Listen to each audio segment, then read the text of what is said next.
This is a walkthrough explicitly for the main quest of the game Peachleaf Pirates, and does not cover side quests nor achievements.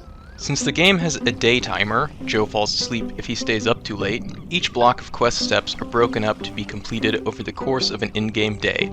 Nightly sleeping also saves game progress. Given the open nature of the gameplay, there is no mandatory limit on how long it takes you to complete the main quest. Feel free to take as many days as you wish and farm at your leisure. Before we start, keep in mind that you will need to collect 2,000 gold in order to buy certain items required to complete the main quest. While there is no rush, this is a farming sandbox after all. For the sake of this guide focusing solely on the main story, we are assuming all items unless otherwise stated get sold in order to accumulate this monetary requirement as quickly as possible. The game begins as Princess Loretta Elizabeth Oriana III, or Odie for short, is taking a stroll and haplessly finds Joe, the player character, washed up on the beach. A series of cutscenes commences as he's taken to Doc Brumbleshaft's clinic, and it's revealed Joe is suffering from amnesia before being formally conducted into citizenship of the town by Governor Harriet. Oh yeah, she also gives you a plot of farmland to the east of town. The first day begins after your stay at the clinic. Standing outside of your new farmhouse, Governor Harriet hands off your starter pack of tools before leaving you to play the game. Just kidding, Rupert, the tutorial goblin, appears. There's a bit of dialogue where he teaches you the basics, WASD movement, settings menu, harvesting, crafting, etc. This part is pretty straightforward, but I will note you need to hold on to this short list of materials to craft a flamingo and a Goblin Scare later, which is going to be 35 bamboo, 2 logs, 30 grass, and 4 iron. The iron will have to wait to get until day 5. At some point, you'll be prompted to visit Melanie's garden shop in town, and you'll be asked to grow her a mango for compost, which begins a large side quest to grow every plant for her. Continue working the farm as you see fit until it gets dark, and then go and use the bed in your farmhouse to save your progress and move on to the next day. After waking up in the morning and exiting your farmhouse, you might be surprised to see a letter in the mailbox. It's from Mikey. He's a guy with a groovy set of lingo who runs the Emporium, or as I'd call it, the general store. Similar to Mel's side quest, this visit to Mikey's triggers a lengthy one to find every forage item, but starts with a measly carrot. These forage items appear around in the wild. I usually find them by accident while running through the tall grass. Either I've been extra lucky, or you can find the carrot you need right outside of his shop. Continue working the farm to gather up 2,000 gold. When you wake up this morning, instead of a letter in your mailbox, you'll discover that the goblins who live north of your farm have decided to have a midnight snack on some of your plants. Rupert will suggest you level up and research the ability to craft a Goblin Scare. If you haven't leveled up, don't worry. You won't be able to collect the iron to craft this until after day 5. Since you've already made the flamingo for Rupert, the remaining materials you need to save to build the scare are 30 bamboo, 20 grass, and 4 iron that we'll collect after day 5. Continue working the farm. Nothing happens today. It's a free day. I'd suggest working on the farm to collect that 2,000 gold that we'll need later. Today, Joe awakes to a letter in his mailbox from Nash. We'll go pay him a visit at his house that's in the section of the map I've labeled Jungle. He's a bit of an eccentric as he explains adventures and swords. During the conversation, he'll disappear, and Joe will have to poke around the map to find him. Hint, he's not under the rock. After he's done talking, we'll go through the newly opened path north of his house and harvest some iron so that we can craft the Goblin Scare for our farm. Now that the tutorial is over, we can begin the main quest, granted you've managed to hoard the 2,000 gold that we need. If you haven't reached this amount of cash yet, feel free to take more time working the fields or put effort toward it in between quest steps. After you wake up in the morning, head to the swamp. When you interact with the boat, you'll learn that it needs a bit of patching before it's sailable. Our first order of business is to visit the Savage Poodle Bar and ask Harry if he has any extra corks we can use to fix the boat. He'll let you know that he does in fact have them, but he won't give them up unless you fix the mill, so that he can continue making the poodle bread his customers love so much.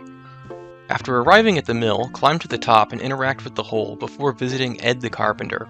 Ed is very proud of his handiwork and is fully able to get the mill in working order again, but he doesn't have anything to use as the top screw. Joe will need to find this. From here you can look around and make some guesses, but I'll let you know that good old Joe needs to visit the graveyard and check out the locked coffin. He'll wager the locking mechanism works as a top screw, but he doesn't have a key to unlock the lock. If we visit Governor Harriet and explain the situation, she'll hand over the key. After this, we'll head back to the casket and open our quest inventory to interact the key with the lock. From here, we'll return to each character. The lock goes to Ed the carpenter, who fixes the mill, which makes Harry the bartender happy enough to give us the cork. Joe can now fix the boat in the swamp and pay Kalila a visit. She doesn't manage to fix amnesia, but she does teach Joe how to use voodoo magic, as well as send him on a journey to thwart the evil Lord Rathmore from corrupting the Peachleaf tree. Onwards to Akuba Village. Today, Joe needs to hunt for a certain El Rathmore in the tribal village north of the town of Peachleaf. Unfortunately, when you arrive here, there is a seemingly mute sentry blocking the bridge.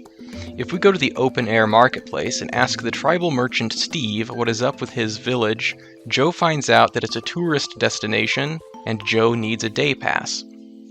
Thankfully, Steve has an unlimited pass he's willing to sell. Barter him down to the low price of 1,000 gold. Return to the bridge and feed the sentry the pass to unlock Akuba. Joe can poke around a bit if he wants, but his target is the hotel. After entering the hotel, we can try to get the clerk at the front desk to give up information, but he's steadfast in his company's policies, and Joe will have to check the guest book on his desk. Flip the page to reveal a signature of a certain El Rathmore designated to room 110. If Joe tries to sneak the key to room 110, the clerk will notice, so he'll need to be distracted. Take a walk down the right hallway and pull the fire alarm. While the alarm is sounding, the clerk will walk away from his desk to reset it, which gives us time to sneak off with the key. Use the key to get into room 110 and dig through the villain's belongings until you find the golden winning ticket from Ray's Casino on his desk.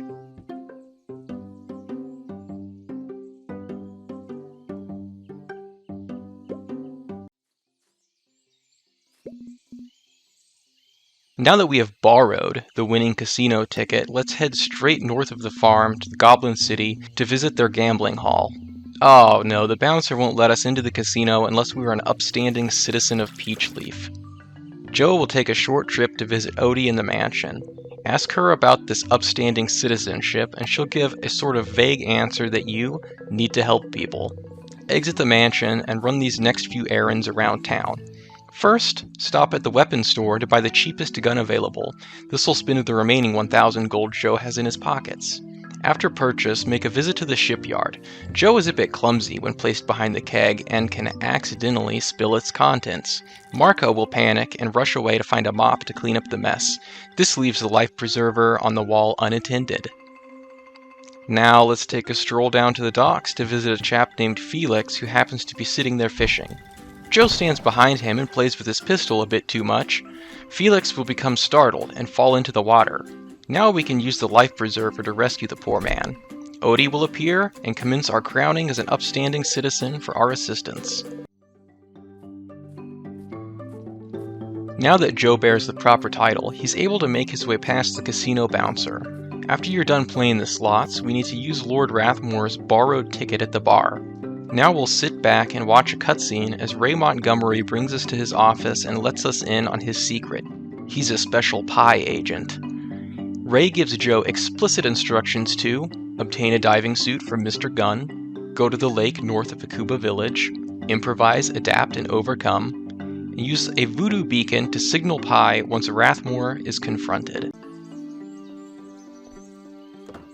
Joe can visit Mr. Gunn's clothing store at 10 a.m. after it opens to rent a diving suit. Apparently, Mr. Gunn is unaware of the pie mission as he refuses to hand off the suit because it's already been rented to a certain Captain Loogie. Now to visit the docks and hassle the captain until he gives up his ownership of the dive suit. Captain Loogie stands at the walkway to his boat greeting passengers. Explaining the situation, he agrees to pass off the diving suit on the condition that you find his navigator, Riley B. Matterhorn. Bring him back to the ship. Where could Mr. Matterhorn be? Well, Captain Loogie let us know that one of his favorite pastimes is gambling. At the Goblin Casino, Joe finds Riley spinning the slots. To no avail, words alone cannot convince him to leave as he is adamant to stay until his winning streak ends. Explore the casino until you come across a door behind the band. A goblin named Bert is running a machine that controls the win-lose ratios of all the casino machines. Ask him to take the day off, and then take over his controls. This is probably the hardest puzzle in the game, and I'm going to put a picture on screen that will tell you how to solve all of the problems.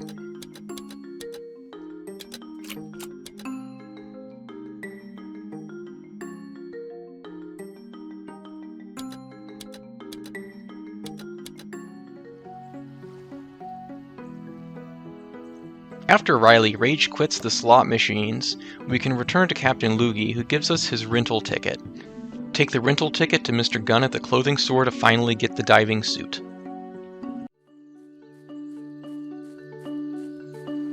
Now that Joe has the diving suit, it's time for the second step of Ray's plan. Go to the lake north of Akuba. We'll arrive and watch a startled mermaid hide in the pool from us. Use the diving suit on the water to start a cutscene where you arrive in Meropolis. A loudspeaker will let you know that you aren't welcome without a visitor's visa, and the mermaid will swim up. She'll let you know that their security is high because they captured Lord Rathmore, but he's escaped.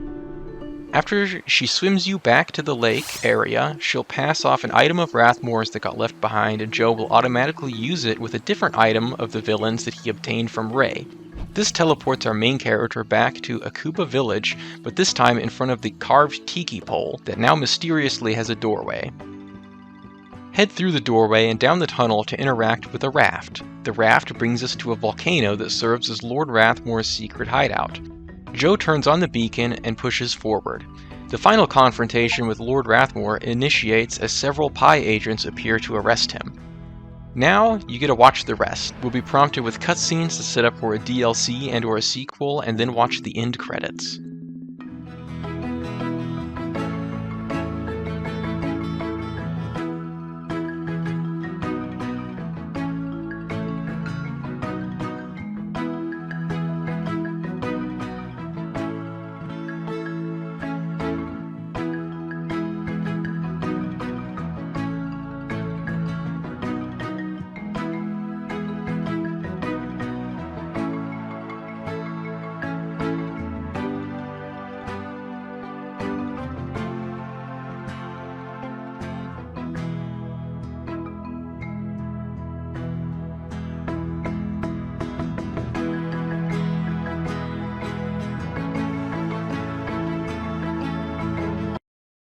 Congratulations, you've completed the main storyline, and now you're free to farm at your heart's content, seek out side quests, explore, do whatever you want.